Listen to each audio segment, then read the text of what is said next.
जय हिंद दोस्तों, जय हिंद बच्चों। पॉलिटिकल साइंस की क्लास में एक बार फिर आपका स्वागत है। आपकी पॉलिटिकल की जो फर्स्ट बुक है उसके अंदर टोटल 7 चैप्टर है, जिसमें आज हम आपका चौथा चैप्टर अंतर्राष्ट्रीय संगठन है उसको समझना स्टार्ट करेंगे। और अच्छे से आप इनको नोट्स फॉर्म के अंदर भी उतार लीजिएगा, बहुत बेनिफिट है वो आपको मिलेगा। जैसा कि आप समझ सकते हो, दुनिया के अंदर लगभग 300 से भी अधिक अंतरराष्ट्रीय ऑर्गेनाइजेशन हैं वो मिलते हैं। जैसे यूएनओ हो गया, संयुक्त राष्ट्र संघ, वर्ल्ड बैंक हो गया, आईएईए हो गया, वर्ल्ड ट्रेड ऑर्गेनाइजेशन डब्ल्यूटीओ हो गया, इसी प्रकार आईएमएफ हो गया। ऐसे बहुत से अंतरराष्ट्रीय संगठन हैं। इस चैप्टर के अंदर हम इन्हीं के बारे में चर्चा है वो करेंगे, जिसमें यूएनओ के बारे में हम विस्तृत चर्चा करेंगे अपने सिलेबस के अकॉर्डिंग, और बाकी जो ये 4-5 और जो इंटरनेशनल संगठनों के बारे में यहाँ जो पिक्चर आपकी लगाई गई है इनके ऊपर बेसिक बात करेंगे। और साथ में ही 1-2 अपने नॉन गवर्नमेंट जो ऑर्गेनाइजेशन हैं जिनको एनजीओ बोलते हैं उनके ऊपर भी बात करेंगे। अब सबसे पहले प्यारा प्रश्न एक ये बन जाता है भी, इन अंतरराष्ट्रीय संगठनों की हमें आवश्यकता क्यों है? क्या मजबूरी है भी हमें इस प्रकार के संगठन हैं वो बनाने चाहिए? अंतरराष्ट्रीय संगठन अपने आप में कोई देश नहीं है, बल्कि ये देशों का एक ग्रुप है, एक संगठन है। और इसके अंदर जो भी देश है वो सदस्य के रूप के अंदर शामिल होता है। तो हर संगठन के अपने कुछ जो नियम और शर्तें होती है और वो उन सदस्य देशों को माननी होती है। तो इस वजह से हमारे लिए ये बहुत ही हेल्पफुल है, इसकी बहुत बड़ी इंपॉर्टेंस है। कैसे? अगर किन्हीं 2 देशों के बीच में कुछ प्रॉब्लम हो जाए और ऐसी सिचुएशन आ जाए भी युद्ध लड़ाई की संभावना है वो बन जाए, तो ये अंतरराष्ट्रीय संगठन है वो उनके बीच में हस्तक्षेप करके उनकी लड़ाई को, उनके युद्ध को रोक सकता है। जैसे 2 व्यक्तियों के बीच व्यापारिक जो दो व्यक्ति होते हैं उनके बीच में वैचारिक जो मतभेद होते हैं, ऐसे ही मतभेद देशों के बीच में भी तो हो सकते हैं। कोई उनके बीच में कोई झगड़ा हो सकता है, कोई लड़ाई हो सकती है, तो उन झगड़ों को बातचीत से हल किया जा सकता है। ये सबसे अच्छा काम है वो इनकी तरफ से किया जा सकता है। और ज्यादातर जो प्रॉब्लम लड़ाई की बात होती है वो इस वजह से होती है क्योंकि उस क्षेत्र का कोई सामाजिक और आर्थिक विकास है वो नहीं हो पाता है। तो इस वजह से ये संगठन विश्व के अंदर सामाजिक और आर्थिक विकास को बढ़ाने में महत्वपूर्ण योगदान है वो दे सकते हैं, इसलिए हमें इनकी जरूरत होती है। अगर दुनिया में कहीं भी सदस्य देशों के एरियाज के अंदर कोई प्राकृतिक आपदा आ गई, भूकंप आ गया, बाढ़ आ गई, कोई ऐसी सिचुएशन आ गई या कोई महामारी है वो फैल जाती है, तो ये ऐसी चीजें हैं जिनका मुकाबला सदस्य देश मिलकर अच्छे से कर सकते हैं। जैसे हाल ही का अपना सबसे बढ़िया उदाहरण है कोविड-19। हर देश ने अपने स्तर पर उसकी वैक्सीनेशन का काम किया और पूरी दुनिया ने WHO की गाइडलाइन के द्वारा जो वैक्सीनेशन है वो लगवाई गई सब लोगों के, ताकि इसका फैलाव है वो नहीं हो और ये बीमारी जड़ से खत्म हो जाए। इसी प्रकार हमने और बहुत सी जो महामारियां फैली, प्लस पोलियो को अभियान जो चलाए, जिससे पोलियो मुक्त करने का जो मिशन है वो दुनिया के अंदर लगभग कामयाब है वो हो गया है। इसके साथ साथ ग्लोबल वार्मिंग की जो समस्या है उसका हल भी इन संगठनों की सहायता से किया जा सकता है। आपने नाम सुना है green house gas, carbon dioxide हो गई, मीथेन हो गई, जलवाष्प हो गई। इन ग्रीन हाउस गैसों के कारण टेम्परेचर है वो बढ़ता है और बढ़े हुए टेम्परेचर से ग्लेशियर बर्फ पिघलती है, जिससे समुद्र का लेवल है वो ऊपर उठता है। तो समुद्र के किनारे जो शहर, जो कोई देश है, तो उसके डूबने का खतरा है वो बना रहता है। तो इस प्रकार की समस्या का मिलकर समाधान है वो सदस्य देश आपस में कर सकते हैं। और इस समस्या के समाधान में सबसे बड़ा रोल निभा सकते हैं विकसित देश, जो औद्योगिक दृष्टि से बहुत विकसित है। कैसे भी जो ग्रीन हाउस गैसें हैं उनका उत्सर्जन है वो कम कर सके, ताकि इस समस्या से हम निपट सके। इसके साथ साथ सदस्य देश है वो सहयोग के आपसी उपाय और सूचनाएं हैं उनको आदान प्रदान किया जा सकता है। बहुत प्रकार की हेल्प है वो सदस्य देश एक दूसरे की कर सकते हैं। तो इस प्रकार से आप समझ गए भी अंतरराष्ट्रीय संगठन हमारे लिए क्यों जरूरी है। चलिए अब बात करते हैं प्रमुख अंतरराष्ट्रीय संगठन संयुक्त राष्ट्र संघ की, क्योंकि सभी अंतरराष्ट्रीय संगठनों में यह सर्वाधिक महत्वपूर्ण है यूएनओ, जिसको शॉर्ट में यूएन भी कहा जाता है। तो सबसे पहले यह जानते हैं भी यूएनओ का जन्म है वो किस प्रकार से हुआ। कहानी को थोड़ा सा फ्लैशबैक में लेकर जाएंगे ताकि आपको समझ में आ जाए। हमें पता है फर्स्ट वर्ल्ड वॉर हुआ 1914 से 1918 के बीच। दुनिया ने बहुत बड़ी तबाही है वो उस टाइम देखी।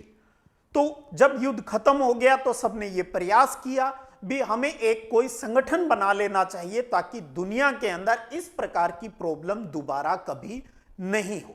तो 1920 के अंदर लीग ऑफ नेशंस, यानी जिसे हम हिंदी में कह देते हैं राष्ट्र संघ का जन्म होता है। ठीक ठाक काम करने लग जाता है राष्ट्र संघ, लेकिन ये राष्ट्र संघ सेकेंड वर्ल्ड वॉर को नहीं रोक पाया। फर्स्ट वर्ल्ड वॉर की तुलना में सेकेंड वर्ल्ड वॉर में कहीं ज्यादा जान और माल की तबाही है वो दुनिया ने देखी। कब हुआ सेकेंड वर्ल्ड वॉर? 1939 से 1945 के बीच में। तो फिर इस लीग ऑफ नेशंस राष्ट्र संघ के उत्तराधिकारी के रूप में आया एक नया संगठन जिसने लीग ऑफ नेशंस की जगह ली और वो कहलाया यूएनओ।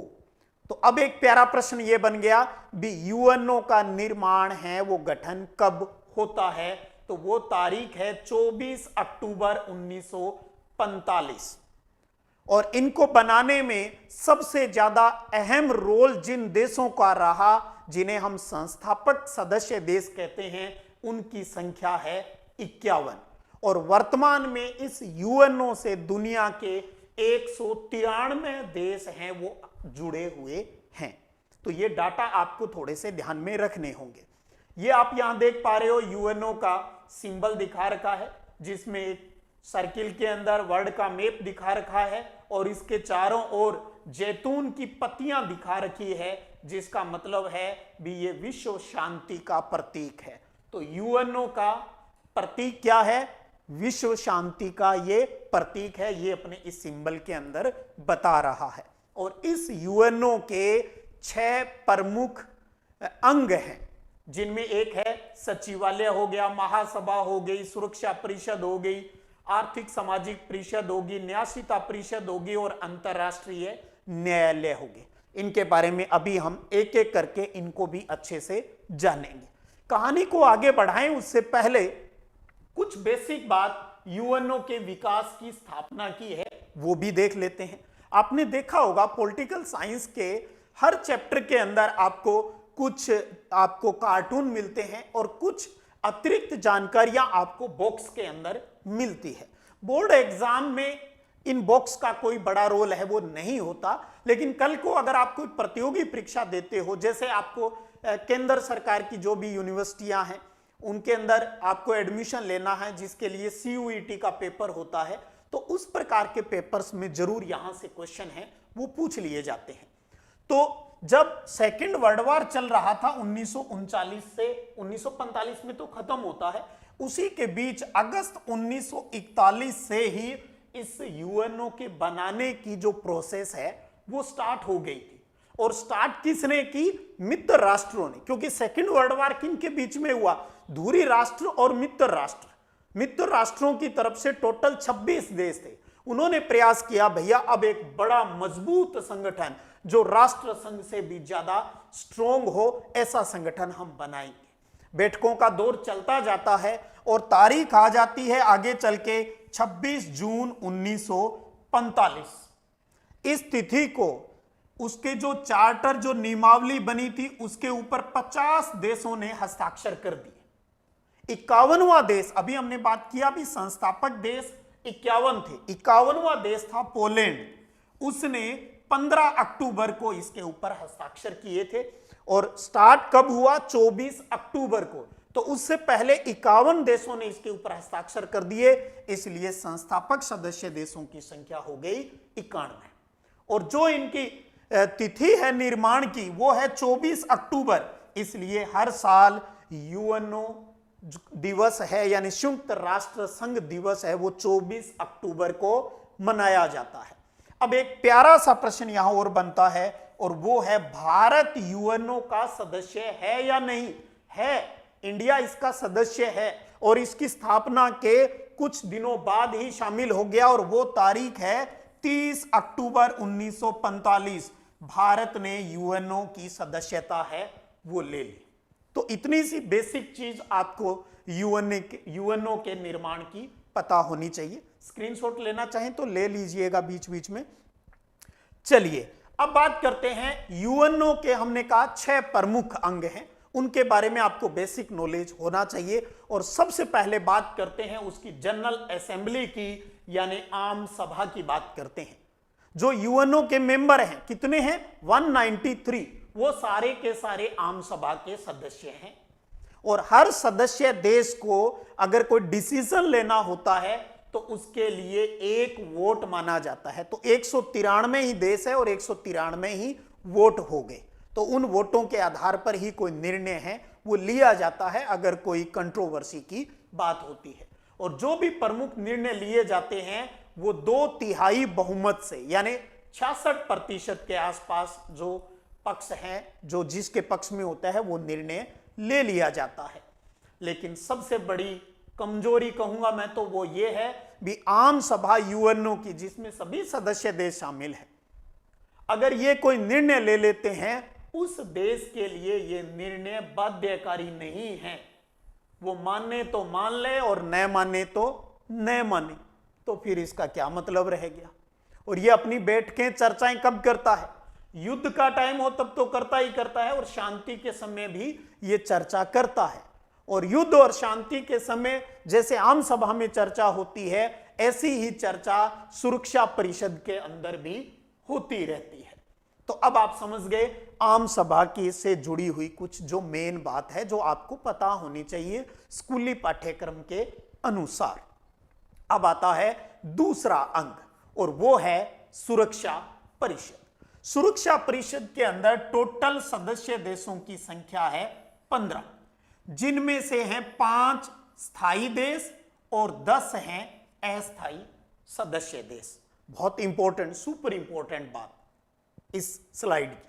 तो सुरक्षा परिषद के 15, 5 स्थायी और 10 अस्थायी। फिर उसके बाद में भी 5 स्थायी सदस्य देश कौन से हैं? तो वो है ABC रफ यानी अमेरिका, ब्रिटेन, चीन, रूस और फ्रांस। ये 5 इसके स्थायी सदस्य देश हैं। अब आपके दिमाग में ये आ सकता है 193 देश इसके अंदर है भाई, या स्टार्टिंग के 51 थे, फिर ये 5 कोई ज्यादा फूट रहे थे क्या? इन्होंने ज्यादा फेयर एंड लवली लगाई थी भी यही स्थायी क्यों रहे? क्योंकि सेकेंड वर्ल्ड वार के तुरंत बाद ये 5 देश हैं वो सबसे पावरफुल थे उस टाइम, सबसे ज्यादा पावरफुल थे और विजेता भी थे।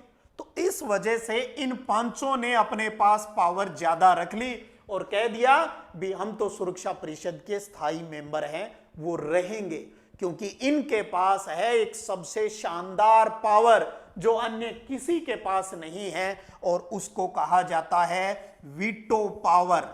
हिंदी में कहा जाता है निषेधाधिकार। इसका मतलब क्या होता है? इसका मतलब होता है किसी भी अंग ने, यूएनओ की किसी भी बॉडी ने, 6 इसके अलावा जो 5 बॉडी और है, कोई भी डिसीजन ले लेती है तो उस डिसीजन को पलटने का, रोकने का, रद्द करने का अधिकार इन 5 सदस्य देशों के पास है। और यहां यह भी समझ ले भी 5 को सामूहिक एक तरफ होने की जरूरत नहीं है। एक सिंगल देश भी अगर यह कह देता है भी मैं वीटो करता हूं यानी मैं इसको रोकता हूं, तो वो निर्णय है वो रुक जाएगा, रद्द हो जाएगा, जो भी वो कहेंगे वैसा हो जाएगा। तो ये 5 देश दुनिया के अंदर इसी वीटो पावर के दम पर अपनी दादागिरी है वो चलाते हैं। और ये पावर इनके पास तो है ही नहीं, इनको तो भोंदू बना रखा है। आम सभा द्वारा इन सदस्य देशों को 2 वर्ष के लिए चुना जाता है, 2-2 साल से इनका रोटेशन है, वो बाकी सदस्य देश है वहां से होता रहता है। तो इस प्रकार 15 सदस्य देशों को मिलाकर ये सुरक्षा परिषद बन गई। इस सुरक्षा परिषद ने मिलकर जो भी निर्णय लिए जाते हैं, ध्यान रख लेना, और वो होते हैं सभी के लिए बाध्यकारी। आम सभा, जहां तो यूं कह लीजिए सिर्फ थूक बिलोने का काम होता होगा, ये सारा खेल तो सुरक्षा परिषद करती है। इनका निर्णय क्या है? बाध्यकारी, कह दिया ऐसा होगा तो होगा, वीटो पावर है भाई। ये 5 जो जवाई बटाऊ बने बैठे हैं यहां पर, और टोटल जो 6 बॉडी है यूएनओ की, उनमें से 5 बॉडी का जो मुख्यालय है, हेड ऑफिस है, वो कहां पर है? यूएसए के अंदर, न्यूयॉर्क के अंदर है। ये भी आप ध्यान रखिएगा, अब अलग से इसकी चर्चा करने की आवश्यकता नहीं है। अब एक बॉडी कौन सी है जिसका न्यूयॉर्क में नहीं है, उसकी अब बात कर लेते हैं, और वो है इंटरनेशनल कोर्ट, अंतरराष्ट्रीय न्यायालय। इसका मुख्यालय है हेग, नीदरलैंड के अंदर, यूरोपीय देश नीदरलैंड के अंदर, हेग के अंदर अंतरराष्ट्रीय न्यायालय का मुख्यालय है। बहुत प्यारा क्वेश्चन है। और अंतरराष्ट्रीय न्यायालय में 15 जज होते हैं और इनका कार्यकाल होता है 9 साल के लिए, 9 साल के लिए।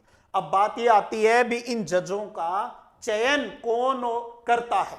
तो आम सभा, ये रही आम सभा, और दूसरा सुरक्षा परिषद, ये दोनों मिलकर, दोनों पूर्ण बहुमत से, वो भी पूर्ण बहुमत से, आम सभा भी पूर्ण बहुमत पास करेगी, सुरक्षा परिषद भी पूर्ण बहुमत पास करेगी, तब उन जजेस की नियुक्ति है वो इंटरनेशनल कोर्ट के अंदर होती है।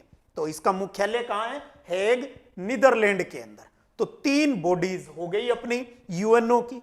चलिए बची हुई 3 और हैं जो उनके ऊपर भी बात कर ले। इसके अंदर मैं पहले जो नीचे वाली 2 है इनके ऊपर बात करूंगा।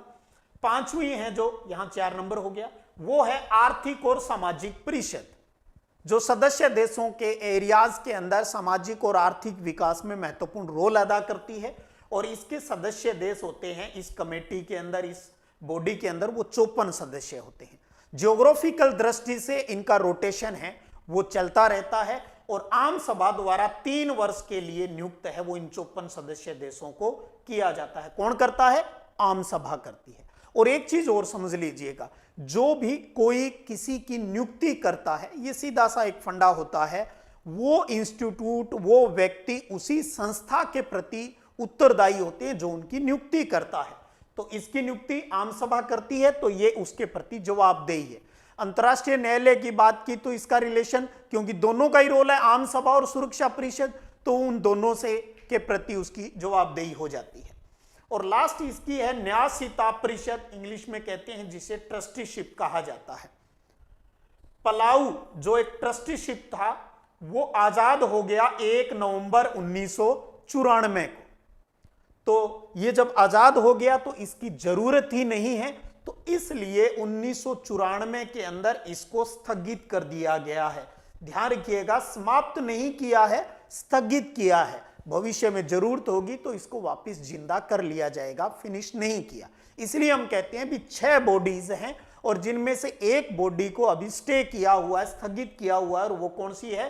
ट्रस्टीशिप, क्योंकि दुनिया में अब कोई ट्रस्टीशिप बचा ही नहीं है। आप ऐसे समझ लीजिए जैसे देशों के अंदर जो केंद्र शासित प्रदेश हैं, इस प्रकार का कोई एरियाज अभी बचा हुआ नहीं है जहां पर यूएनओ को उनके संभालने की आवश्यकता पड़े, तो इसलिए ये स्थगित है।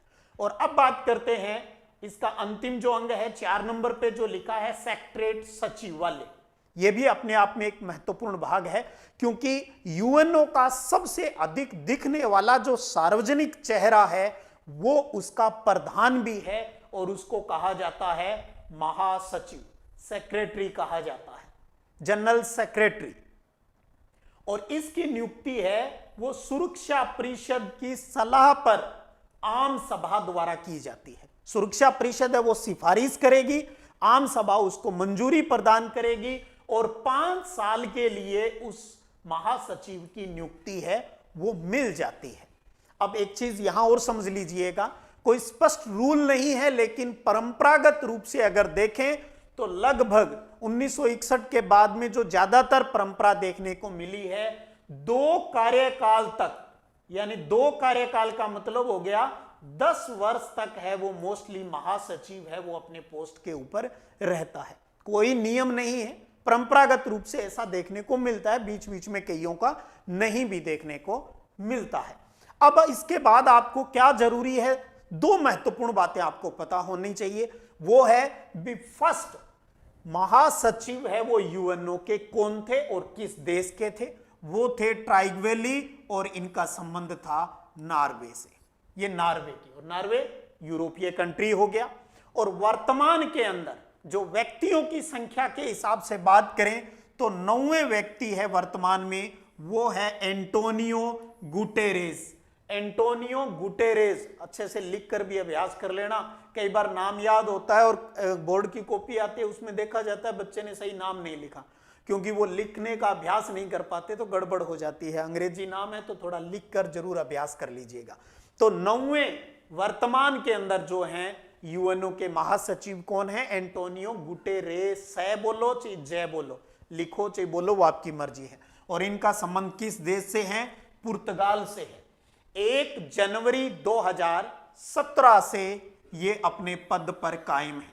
तो 1 जनवरी 2017 में बने, फिर इनका 22 में, जनवरी 22 में कार्यकाल पूरा हो गया पहला, तो 1 जनवरी 2022 से इनका दूसरा कार्यकाल है वो अब चल रहा है, क्योंकि सामान्य 5 साल होता है लेकिन दूसरे कार्यकाल के लिए भी चुन लिया जाता है। और अब आपको भाई साहब के बारे में 2 और बातें भी आपको पता होनी चाहिए। वो ये है भी 2017 से पहले ये क्या करते थे भी, ये 1995 से 2002 तक पुर्तगाल के प्राइम मिनिस्टर रहे हैं। तो ये बात अच्छे से ध्यान रख लेना, 1995 से 2002 तक ये पुर्तगाल के प्रधानमंत्री रहे। और इसके साथ साथ यूएनओ से जुड़ी हुई एक प्रमुख एजेंसी है यूएनएचआरसी, जो शरणार्थी आयोग है, उसके भी ये हेड रहे हैं 2005 से 2015 के बीच में। तो ये पहला हो गए ट्राइगवेली और ये हो गए 9वें। अब आप सोच सकते हैं भी यार बीच में तो और भी है, उनका क्या करें? कल को आपको सीयूटी का पेपर देना है तो आपको उनको भी पढ़ना होगा, और स्कूल पाठ्यक्रम के लिए तो भले ही आपको ये नए याद हो, लेकिन फिर भी एक बार यहां चर्चा कर लेते हैं, कुछ तो दिमाग में जाएगा। पहले ट्राइगवेली हो गए, और कहां के है ये? नॉर्वे, यानी ये रहे यूरोप के।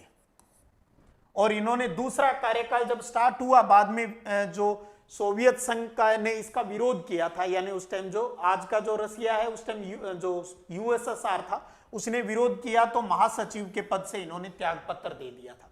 फिर इनके बाद बने डैग हैमरशोल्ड, जो कि स्वीडन के थे, ये भी यूरोप के थे। और 1961 के अंदर इनकी एक विमान दुर्घटना में मृत्यु हो जाती है, और इनके बाद इनको मरणोपरांत नोबेल शांति पुरस्कार है वो भी दिया जाता है, क्योंकि कांगो संकट जो हुआ था उसको सुलझाने में इनका बहुत बड़ा रोल है वो रहा था। तो इसलिए मरणोपरांत नोबेल शांति पुरस्कार 1961 के अंदर मिला था किन्हें? डैग हैमरशोल्ड को। तीसरे व्यक्ति थे यू थांट, जो कि बर्मा, यानी आज जिसका नाम है म्यांमार, पुराना नाम इसका बर्मा। और कौन सा महाद्वीप हो गया अपना? एशिया महाद्वीप से थे यू थांट। और जब वियतनाम और अमेरिका का आपस में प्रॉब्लम हुई थी तो इसकी भी इन्होंने आलोचना है वो भी की थी। चौथे व्यक्ति थे कुर्ट वाल्डहीम, जो कि ऑस्ट्रिया के थे, ये भी यूरोप से थे। और 2 कार्यकाल 1972 से 1981 तक रहा इनका। और ये वो पहले व्यक्ति है जिन्होंने तीसरी बार भी ट्राई किया था, यार मुझे तीसरा मौका दे दो, क्योंकि लिखा हुआ तो है नहीं भी 1 मौके 2 3, तो इन्होंने कहा यार मैंने कुछ काम किया है, आप तीसरा मौका है वो मुझे दे दें। लेकिन चीन ने यहां वीटो कर दिया था, चीन इसका विरोधी रहा था, तो इसलिए ये तीसरा कार्यकाल है वो अपना नहीं चला पाए। और उसके बाद किसी ने और ने आज तक किसी दूसरे महासचिव ने तीसरी बार के लिए प्रयास है वो किया भी नहीं। इसके बाद में आते हैं 5वें व्यक्ति है जेवियर पेरेज दे कुयार, ये पेरू के थे, यानी दक्षिणी अमेरिका, लैटिन अमेरिका से अमेरिकी देश था ये। उसके बाद में आते हैं बुत्रस घाली, ये मिस्र के थे, अफ्रीका महाद्वीप हो गया। इनको बनाने में सबसे बड़ा रोल था गुटनिरपेक्ष आंदोलन वाले जो देश थे उनका। उन्होंने कहा अफ्रीका से बनाओ, इस बार आप बदल बदल के आप ज्यादातर यूरोप वालों को बनाए रखते हो, इस बार अफ्रीका वालों को बनाया जाए। तो बुतरस गाली है वो मिस्र के थे और ये इसके छठे जो महासचिव बने। उसके बाद में आए कोफी अन्नान 1997 से 2006 तक, ये घाना के थे, वो ये एक अफ्रीकी देश है। और इससे जुड़ी हुई एक महत्वपूर्ण बात है, 2001 का नोबेल शांति पुरस्कार है वो इन्हें मिला। 2001 का नोबेल शांति पुरस्कार किस महासचिव को मिला? कोफी अन्नान को। और मरणोपरांत 1961 के अंदर नोबेल शांति पुरस्कार किन्हें मिला? डैग हैमरशोल्ड को मिला। आगे चल के इनका नाम एक बार फिर आएगा, तब आप समझ जाना भी डैग हैमरशोल्ड है वो स्वीडन के थे और दूसरे महासचिव थे यूएनओ के। और एक यहां कोफी अन्नान से जुड़ी हुई एक बात और ध्यान रखिएगा, 2005 के अंदर मानवाधिकार परिषद और शांति संस्थापक आयोग की स्थापना हुई थी, वो इनके कार्यकाल के दौरान ही हुई थी। इसके बाद में 8 नंबर पे आते हैं बान की मून, 2007 से 16 तक रहे। ये कोरिया गणराज्य यानी दक्षिणी कोरिया के थे, ये वापिस एशिया के हो गए। पहले एशियाई महाद्वीप वाले कौन से थे? वो थे अपने यूथान। और दूसरे आते हैं इन्हीं के सामने, ये रहे दक्षिणी कोरिया वाले, दूसरे एशियाई व्यक्ति थे। और वर्तमान में अपना एंटोनियो गुटेरेस हो गए, जो 2017 से इस कार्यकाल को, अपने कार्यकाल को आगे बढ़ा रहे हैं और ये 9वें महासचिव है। तो थोड़ी सी चर्चा हो गई, सुनी हुई बात भी याद रह जाती है, पढ़ते हैं, सुनते हैं, देखते हैं, तो उससे थोड़ा सा मेमोरी पावर है वो शार्प होनी स्टार्ट हो जाती है। चलिए जी, अब बात करते हैं आगे, और वो ये है भी अभी अभी जो मैंने कहा डैग हैमरशोल्ड की बात कही थी, दूसरे महासचिव यूएनओ के। यूएनओ को लेकर इन्होंने एक बहुत मजेदार बात कही। आप बड़ा प्रश्न जब कभी आ जाए यूएनओ का, तो स्टार्टिंग के अंदर ही बड़ा प्रश्न 4-5 नंबर का आ जाए तो ये डेफिनेशन लिख सकते हो, आपका उत्तर और प्रभावशाली हो जाएगा कि यूएनओ का गठन मानवता को स्वर्ग पहुंचाने के लिए नहीं हुआ है, बल्कि उसे नरक से बचाने के लिए हुआ है। ये बात डैग हैमरशोल्ड ने कही। ये मत सोच लेना कि यूएनओ बन गया सबकी प्रॉब्लम खत्म हो जाएगी और आप आनंद की दुनिया में जिएंगे, ऐसा नहीं है। बस यही है, नारकीय जीवन आपको नहीं जीना पड़े, इसलिए हमने इसका गठन है वो कर लिया है। और भारत के राजनीतिज्ञ शशिर थरूर का नाम आपने सुना है, जो इसके यूएनओ के अंदर मेंबर भी रहे हैं। इन्होंने इस यूएनओ के लिए क्या कहा कि बत कही की चौपाल कहा इसको इन्होंने, और इसके लिए इन्होंने चर्चिल की बात को दोहराया था। कभी चर्चिल ने यह कहा था कि हथियार लड़ाने से अच्छा है जुबान लड़ाई जाए। जब कोई विवाद होता है, कोई प्रॉब्लम होती है किसी से, तो सबसे बढ़िया है बैठकर उसको कहा जाए तू अपनी बात कह, खूब सारी बात कहे, तो उससे क्या वो अंदर की भड़ास निकल जाती है और उसके बाद ही शांति की स्थापना हो सकती है। तो तब शशि थरूर ने चर्चिल की बात को याद करके ये चीजें दोहराई थी कि यूएनओ इतना बड़ा संगठन है और आम सभा जिसमें 193 सदस्य देश बैठते हैं, वहां क्या होता है, वो बस चर्चाएं थूक बिलोते रहते हैं, क्योंकि उनके निर्णय बाध्यकारी है ही नहीं। पर ठीक है, उन देशों की भड़ास है वो निकल जाती है। ऐसा चौपाल जैसे गांव में होता है वो होना ही चाहिए। कि मुझे तो ये लगता है ये एक चौपाल कार्यक्रम है, और शायद कुछ हद तक ठीक भी कह रहे हैं ये बात। क्यों? 1991 के अंदर जब शीत युद्ध खत्म हो जाता है, सोवियत संघ का विघटन हो जाता है, तो पावरफुल कौन हो जाता है? अमेरिका हो जाता है। यूएनओ के 5 अंगों के ऑफिस कहां पर है? अमेरिका के अंदर है, न्यूयॉर्क के अंदर है। तो सीधी सी बात है, आपके घर के अंदर किसी का ऑफिस चलेगा तो कुछ तो आप अपनी चलाएंगे। तो अमेरिका इसके अंदर थोड़ी अपनी हस्तक्षेप है वो करता है, अपने हिसाब से इसको चलाने की कोशिश करता है। अगली वीडियो क्लास में हम उन तथ्यों के ऊपर भी बात करेंगे भी 1991 के बाद है वो यूएनओ की भूमिका में क्या परिवर्तन आने चाहिए, क्या परिवर्तन आ गए हैं, इंडिया का इसमें क्या रोल है, उन सभी चीजों को लेकर पूरी कहानी को अच्छे से समझेंगे। यहां आप देखेंगे चैप्टर की स्टार्टिंग के अंदर एक कार्टून दिया हुआ है, स्टार्ट के अंदर ही, और जून 2006 की एक घटना को कार्टूनिस्ट ने बताया है जब इजराइल ने लेबनान के ऊपर हमला कर दिया था।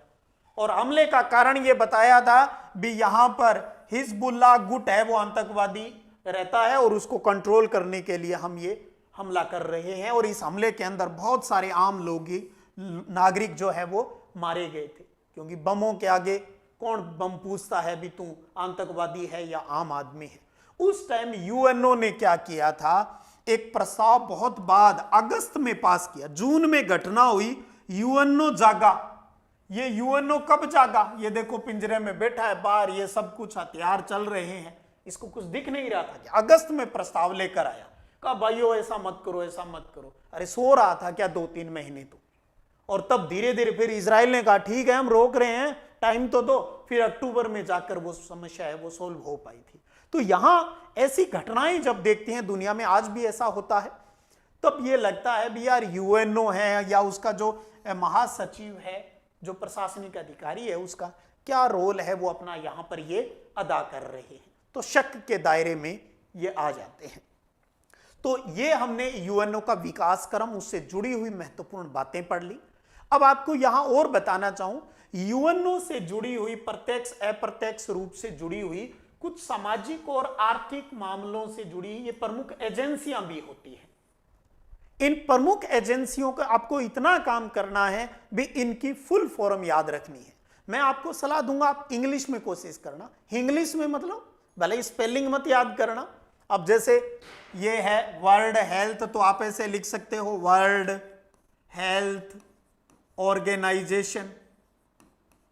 ऑर्गेनाइजेशन हिंदी में नहीं याद हो रही तो इंग्लिश में ऐसे कर लो, कोशिश करो स्पेलिंग याद हो जाए। तो इन सब की फुल फॉर्म आपको याद करनी। कई बार एग्जाम में ये प्रश्न पूछ लिया जाता है, प्रतियोगी परीक्षाओं में भी। कौन कौन से हैं, यूनेस्को हो गया, यूनाइटेड नेशन एजुकेशनल, एस का मतलब साइंटिफिक, सी का मतलब कल्चरल, ओ का मतलब ऑर्गेनाइजेशन।